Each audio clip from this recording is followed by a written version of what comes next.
অন্যের জন্য শুভ কামনা করলে এটা ফিরে নিজের দিকে আসে, এটা খেয়াল রাখেন। এটা একটা লাইফ হ্যাকস শেয়ার করতেছি, আজীবন কাজে লাগবে। অন্যের জন্য যেটাই ভালো কামনা করবেন এটা ঘুরে আপনার দিকে আসবে। অনেকে বলে হুজুর ওর জন্য দোয়া করে আমার কি লাভ? নিজের জন্য আল্লাহ আমারে মাফ করে দাও, আল্লাহ আমারে সমৃদ্ধি দাও, আল্লাহ আমার বেতন বাড়াও, আল্লাহ আমার ব্যবসায় বরকত দাও, আল্লাহ আমার ছেলেরা হাফেজ বানাও, আল্লাহ আমার বউ, আল্লাহ আমার মেয়ে, আল্লাহ আমার আমার আমার সব আমার ভালো আপনি চাচ্ছেন নিজের জন্য, অন্যদের জন্যও চান। আল্লাহ আমার সব ভাইদেরকে মাফ করো, আল্লাহ আল্লাহ আমার গোটা মুসলিম উম্মাকে তুমি বরকত দাও, কল্যাণ দাও, নেতৃত্বে আসার তৌফিক দাও, আল্লাহ সবাইকে সুস্বাস্থ্য দাও। এটা ফিরে আপনার দিকে আসবে।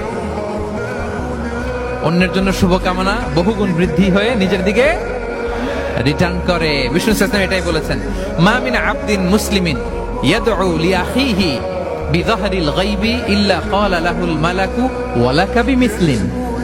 কেউ যদি তার ভাইয়ের